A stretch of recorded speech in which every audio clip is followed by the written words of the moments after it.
칸더 쓸개더 염통더.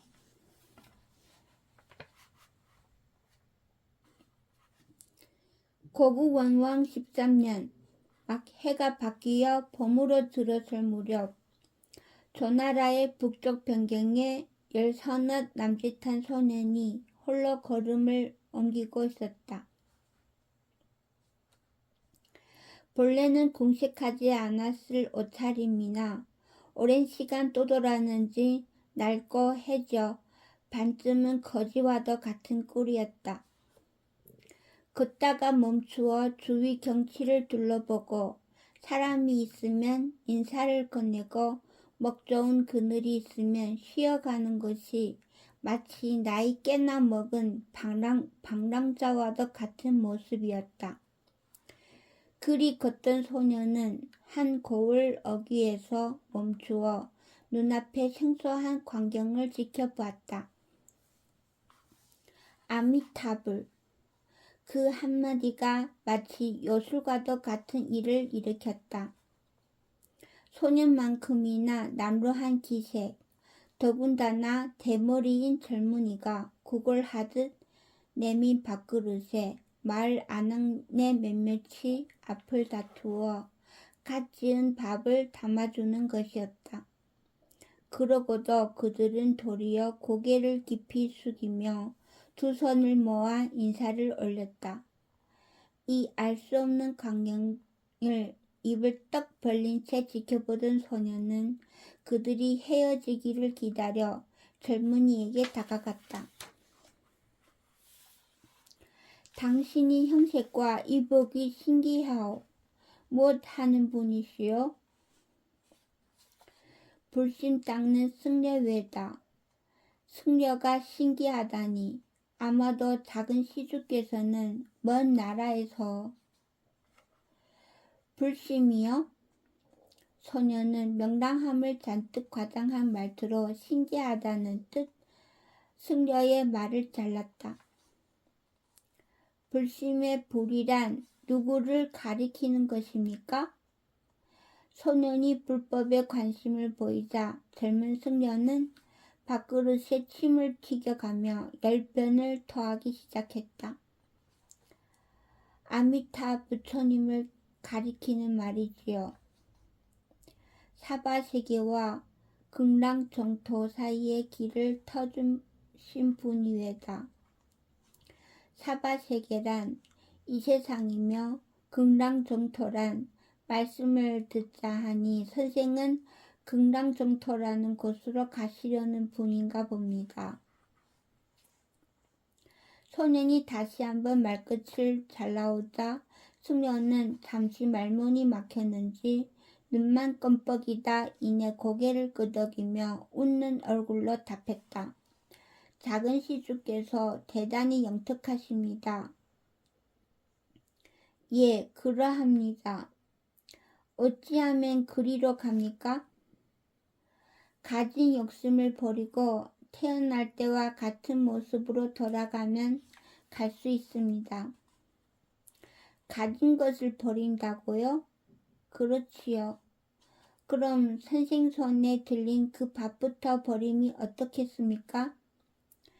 소년이 승려의 손에 들린 밥그릇을 가리키자 승려는 잠시 머뭇거리더니 이를 소년에게 내밀었다. 고맙다는 말 한마디 없이 받아든 소년은 허겁지겁 배를 채우고 승려를 가만히 살피다 이번에는 그가 입은 옷을 가리켰다. 선생께서는 옷도 두텁게 입으셨습니다. 젊은 승려는 뭐라 말하려다가 이내 허탈해하며 울상을 지었다. 그러나 이번에도 별말 없이 걸치고 있던 가사를 벗어 소년에게 내밀었다. 소년은 이 또한 자연스레 제 몸에 둘렀다. 그러고는 승려에게 다시 물었다. 어찌 감사하단 말은 않으십니까? 예? 제가 선생을 극락정토로 이끄는데 감사하단 말을 않으시니 이상스러워 그렇습니다. 허허 하하하. 소리내어 크게 웃은 승려는 두 손을 마주 잡고 합장을 하며 소년에게 깊이 고개를 숙였다. 작은 시주께 소승이 큰 덕을 입었습니다. 감사하외다. 고개를 꼿꼿이 세워 인사를 받은 소년은 곧 작별을 표하려다 다시 승려를 물끄러미 바라보았다. 선생께서는 집이 있습니까? 같은 공부를 하는 이들이 모여 사는 절이 있기는 한데 소년은 씩 웃으며 고개를 끄덕였다. 며칠 신세를 좀 줘도 되겠습니까? 승려 또한 묘하게 거리낌이 없는 소년이 꽤나 마음에 들었는지 오래 생각하는 법 없이 두 손을 모아 합장하며 선선히 승낙했다. 소승 도안이라 합니다. 구부입니다. 그랬다. 소년은 우왕을 고구려로 먼저 돌려보낸 구부였다. 도안이 몸담은 절가는 보름은 좋게 걸어야 하는 거리였다. 묘하게 시작한 동행이었으나 서로 금세 가까워져 어느 만치 속내를 터놓는 사이가 되었다. 따로 하는 것이 없으니 자연히 주고받는 이야기가 전부라. 세상에 오만 이야기를 나누는데 도안의 식견이 오히려 너 4살 어린 구부의 것보다 못한 경우가 거의 다라 도안은 구부를 마치 선배 대하듯 하였다. 그 출신이나 내력을 묻는 것 또한 그러했다. 작은 시주는 어째서 어린 나이에 고향을 나섰는지요? 어린 나이가 밥을 얻어먹기 더 쉽습니다. 어린 나이에 떠들면 무슨 사정이 있겠거니 불쌍히 여기지만 늦은 나이에 떠들면 거지라 부르지요. 그렇게 적당히 둘러대니 도안은 더 이상 묻지 않고 사연이 있으려니 짐작하여 이후로는 신상에 관한 것을 묻는 법이 없었다. 마침내 도착한 도안의 사찰은 규모가 크고 대단하였다. 100명이 한꺼번에 드나들 수 있을 만한 3개의 산문이 각기 수백 보를 두고 떨어져 그 미세를 자랑하였고 이들을 지나 나타난 주불전의 법당은 여느 높은 제후의 장원보다도 거대하여 그 안에 수백의 불경 읽는 승려를 품고도 넉넉하였다. 밤이 늦어감에도 법당에서는 덕경 소리가 그칠 줄을 모르고 울렸으며 불상에 절을 올리는 이들의 그림자가 쉼없이 스쳤다. 도안이 왔느냐? 큰 스님을 배웁니다. 법당 앞을 비로 쓸던 승려가 도안의 인사를 받으며 넉넉한 웃음으로 맞이하였다. 새 인연을 얻었구나. 구부라 합니다. 잠시 쉬어가기를 허락해 주시는지요. 주지승은 소년의 얼굴로 어른의 말을 하는 구부가 대견하였는지 오히려 더욱 진중한 태도로 합장을 하였다. 어린 시주께서 어인 인연이 있어 여기까지 귀한 걸음을 하셨는지요. 부디 편안히 머무르길 바랍니다. 구부가 주지의 하는 양을 따라 손을 마주하고 고개를 깊이 숙이니 주지는 그 모습이 더욱 우습고도 기특한지 껄껄 웃으며 직접 빈 방을 찾아 구부를 안내하였다. 도안의 절은 유서가 깊은 곳이었다. 나라의 고관 대작은 물론이요 가끔은 황제나 황후가 찾아 불공을 드리곤 한다는 것이었다. 자연 볼 것도 많고 학식 높은 승려도 많으니 구부는 이후로 꽤나 오랜 나날을 머물러 이곳저곳을 구경하거나 불가에 관한 질문을 던지며 소일하였다. 승려들 또한 명석하고 영특한 구부를 금세 아끼게 되어 그와 대화하는 것을 즐겼다. 가끔 그의 내력을 묻는 이들이 있었으나 구부는 그것만큼은 대답하는 법이 없었다. 불제자께서 어찌 석쇠의 일을 궁금해 하십니까? 그간 불가를 제법 공부한 구부가 그리 반문하면 승려들은 얼굴이 붉어져 물음을 덜어 삼키곤 하였다.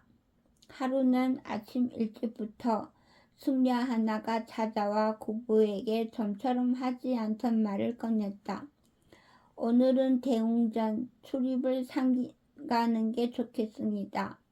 무슨 일이라도 있습니까? 높은 분께서 불공을 들이어 오시는지라. 승려가 부끄러이 여기며 말끝을 흐리는데 구부는 이해한다는 듯 고개를 끄덕였다. 석쇠에서 이룬 게 많으면 내세를 준비하려 하겠지요. 누굽니까? 승려는 잠시 망설이다가 그 이름을 감히 입에 당기도 송구스럽다는 듯 조심스레 답했다. 조나라 황제께서 직접 행차하십니다. 잘 알았습니다. 큰 이름을 들었음에도 별로 개의치 않고 대답한 구부는 미안한 듯 연거푸 얼굴을 붉히는 승려를 오히려 달래어 보내었다. 그러나 승려가 처소를 나서자마자 구부는 절에 머문 이후로 가장 분주하게 움직였다. 우물에 가서 얼굴을 말끔히 한 후 행랑을 뒤져 깨끗한 의복을 꺼내어 차려입더니 곧 승려의 출입을 급한 법당을 향해 당당하게 나섰다. 법당에서는 평소보다 몇 배나 또렷한 목탁 소리가 겹겹이 울려왔고 연불 외는 소리가 경건하게 들려왔다. 이에 빙그레 웃으며 구부는 법당의 문으로 향했다. 과연 황제의 위세란 대단하여 사찰임에도 갑주를 차려입은 수백의 유병이 주위를 매서운 눈길로 살피며 법당을 에워싸고 있었다. 고압적인 모습에 주눅이 들 법도 했지만 구부는 한 번도 머뭇거리는 법 없이 법당 앞으로 다가가더니 한껏 목소리를 내어 소리를 질렀다. 어느 고명하신 분께서 불당을 덕점하시는가? 고꾸라질 듯 놀란 위병들이 튀어나와 그를 막아서는데 구부는 더욱 소리를 높여 다시 한번 외쳤다. 남몰래 부처님 불알이라도 뛰어가시려는가? 이쯤 되면 어린 아이라고 사정을 보아줄 일이 아니었다. 번뜩이는 창날을 들이댄 병사들이 구부를 잡아 엎어뜨리고 포승줄로 묶는데 하도 흉흉한 모습이라 승려 가운데도 누구 하나 나서서 말릴 생각을 하지 못하였다. 다만 이 사단을 여기저기 전하려 몇몇 승려가 불이 나게 달릴 뿐이었다. 그 소란의 와중에 법당의 문이 열렸다.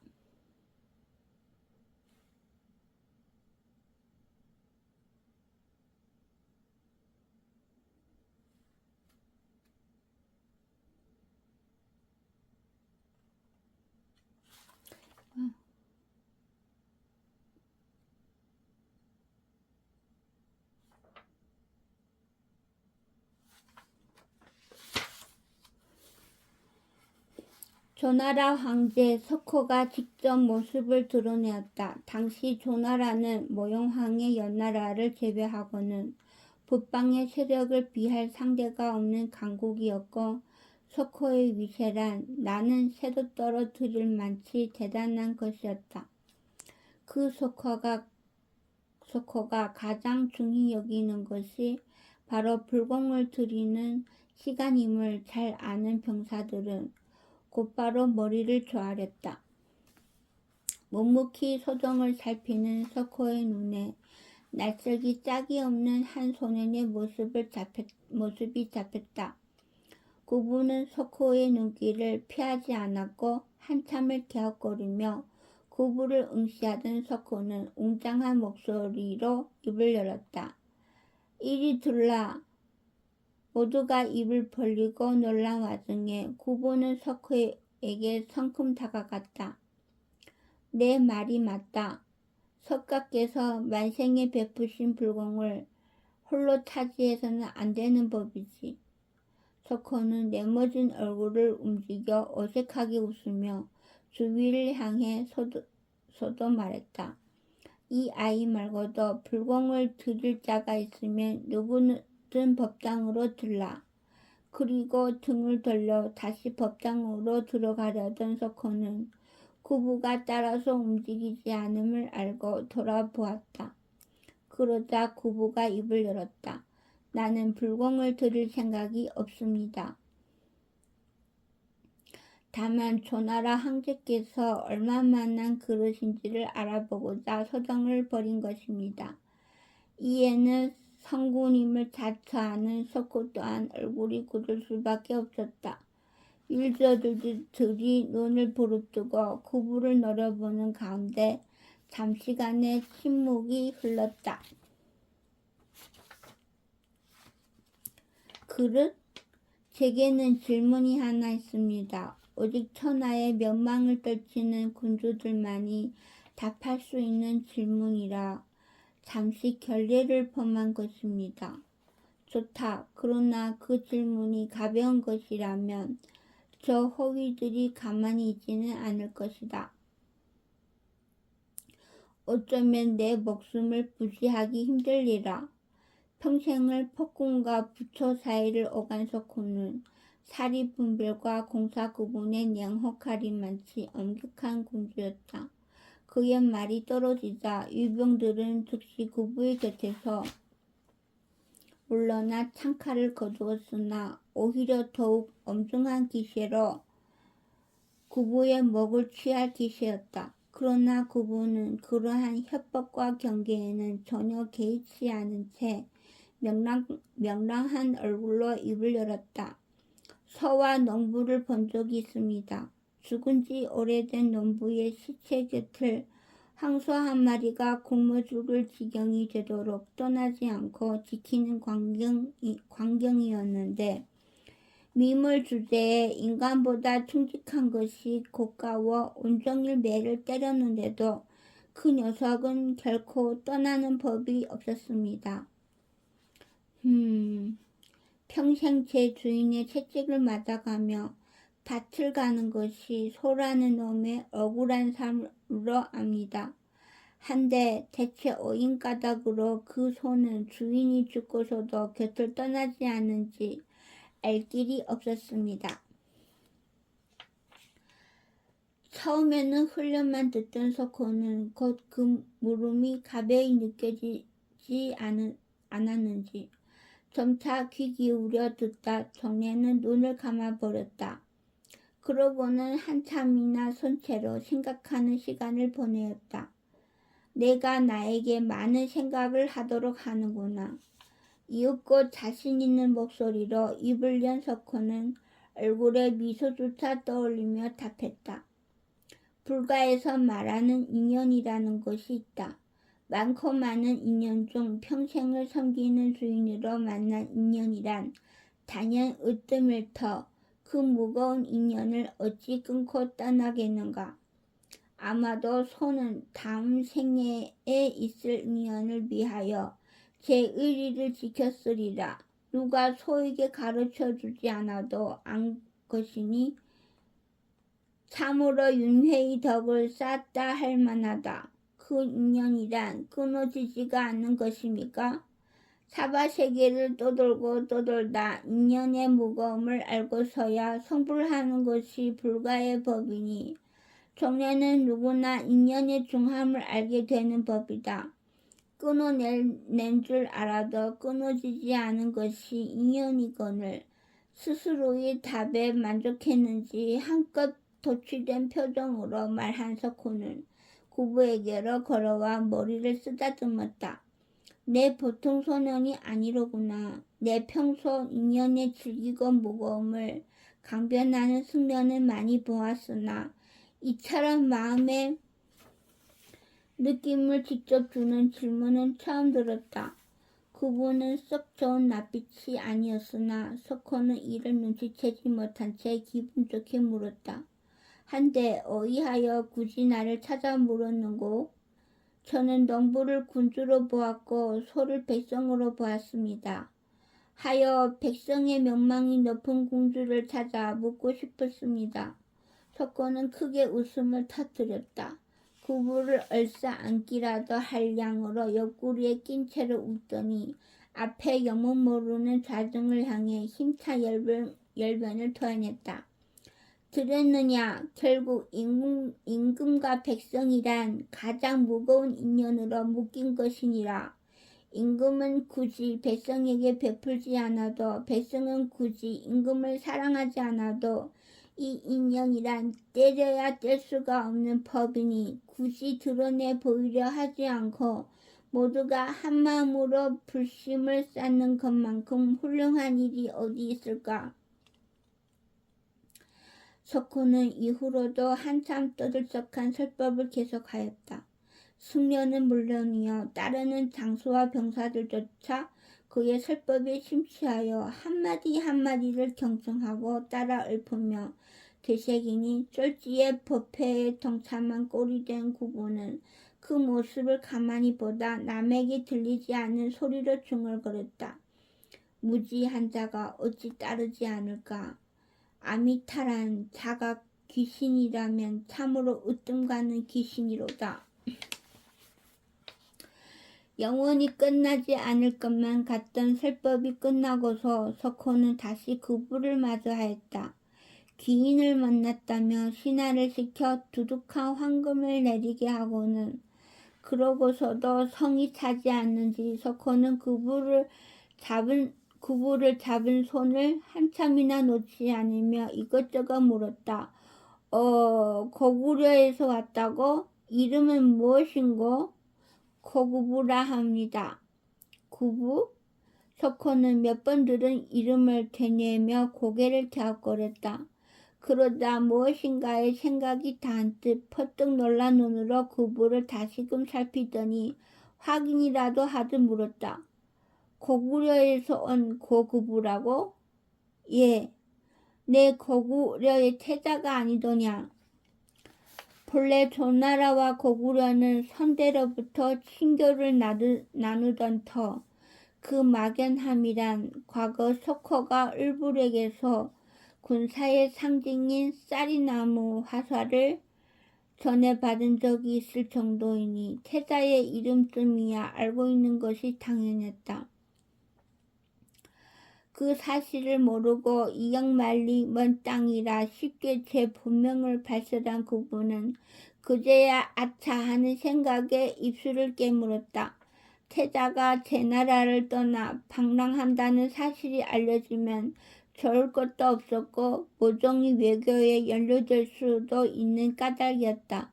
그러나 구부의 걱정과는 달리 그의 신분을 확인한 석호는 기나긴 탄식부터 터뜨렸다. 그렇구나. 부왕께서 너를 모용시의 행패로부터 피신시킨 게로구나. 예? 무슨 말씀이신지. 알 수 없는 석호의 탄식은 심한 불안을 불러왔다.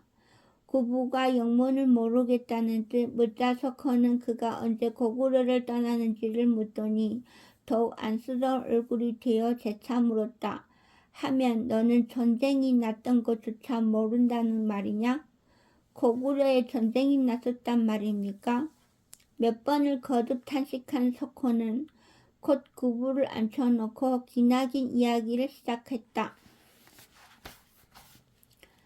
수많은 신념과 수많은 희생이 얽히고 설켜 만들어진 이야기.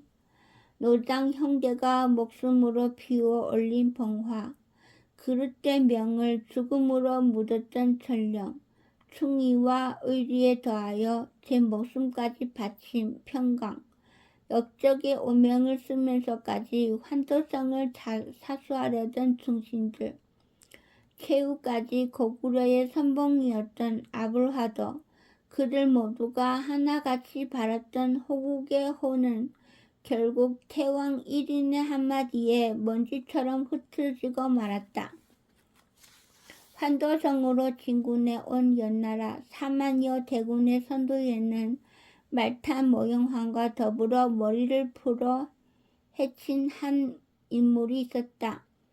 유폐되어 단원곡에 있어야만 할 태왕. 불과 한 달 정도만 더 갇혀 있었더라면 역적이자 충신인 그 호국의 열사들에 의해 다시금 고구려의 태왕으로 군림하게 되었을 그는 결국 온 고구려의 염원을 다 저버리고 적에게 몸을 의탁한 것이었다. 어찌 폐하를 저버릴까? 비록 어쩔 수 없이 유배하였을 때 누구 한 명 진정으로 역모를 꿈꾼 이는 없었다.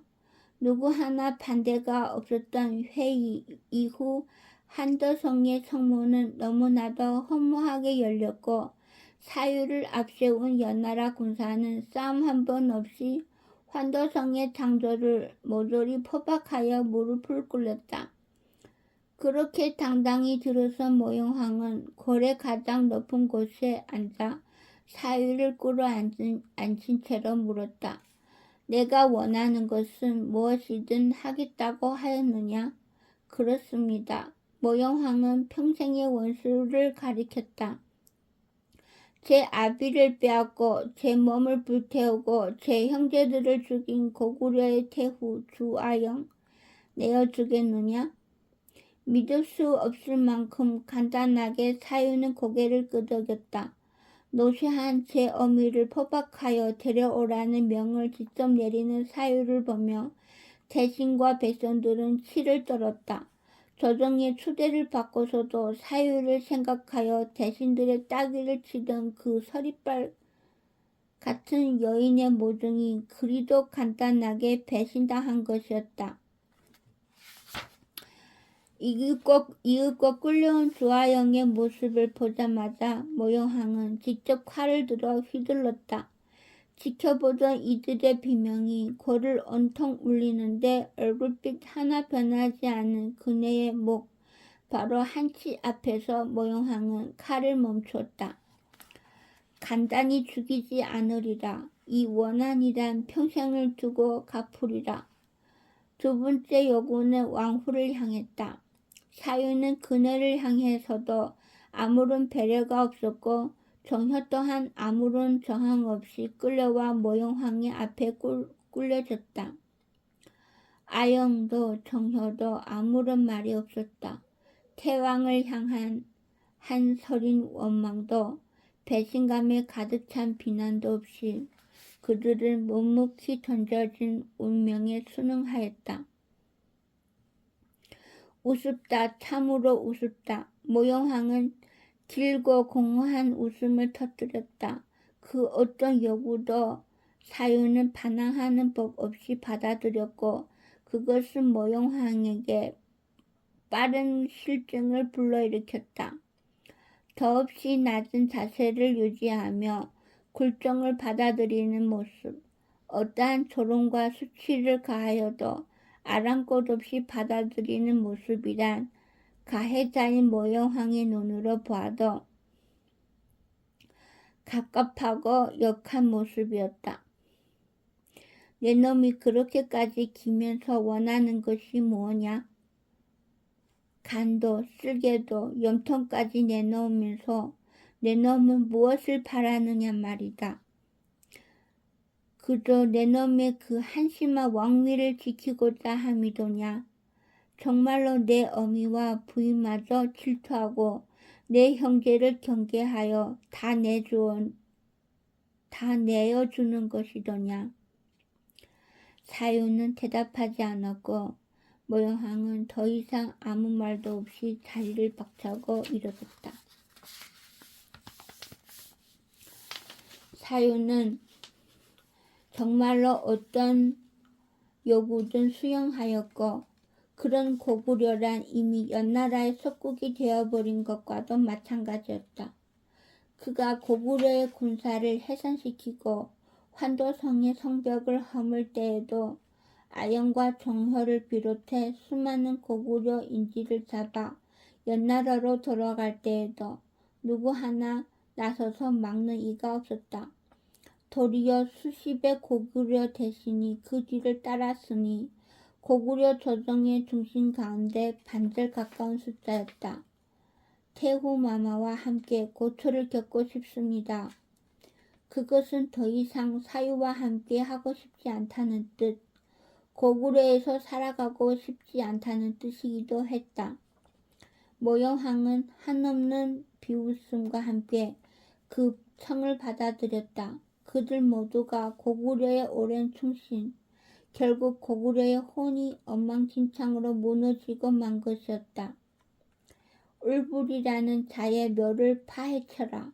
그 자가 잊히면 고구려는 참으로 아무것도 남지 않으리라. 떠나가며 모영황은 마지막으로 그러한 폐악을 남겼다. 미천원의 묘가 파헤쳐지고 을불의 유해가 나타나자 모영황은 이에 침을 뱉으며 욕을 보였다. 평생을 고구려의 충신으로 살아온 대신들, 태후가 잡혀가고 왕후가 잡혀가며 성벽이 허물어지고 태왕이 무릎을 꿇어도 모든 것을 받아들이기란 해야 했던 그들은 이번에도 아무 행동도 하지 못한 채 피눈물을 흘려야만 했다. 후대가 못난 탓에 그리 욕을 보십니다. 백발이 성성한 명림중수가 그 꼴을 보다 못해 덜물더기에 제 머리를 들이받으며 자진하니 그 뒤를 따르는 이가 한둘이 아니었다. 창극도 그러한 창극이 없었다. 그런 와중에도 태왕 사유는 아무 말이 없었다. 잡혀가는 태후와 왕후에게도 파헤쳐진 제 아비의 유해에도 눈길을 주지 않은 채 등을 돌리고 서 있기만 했다.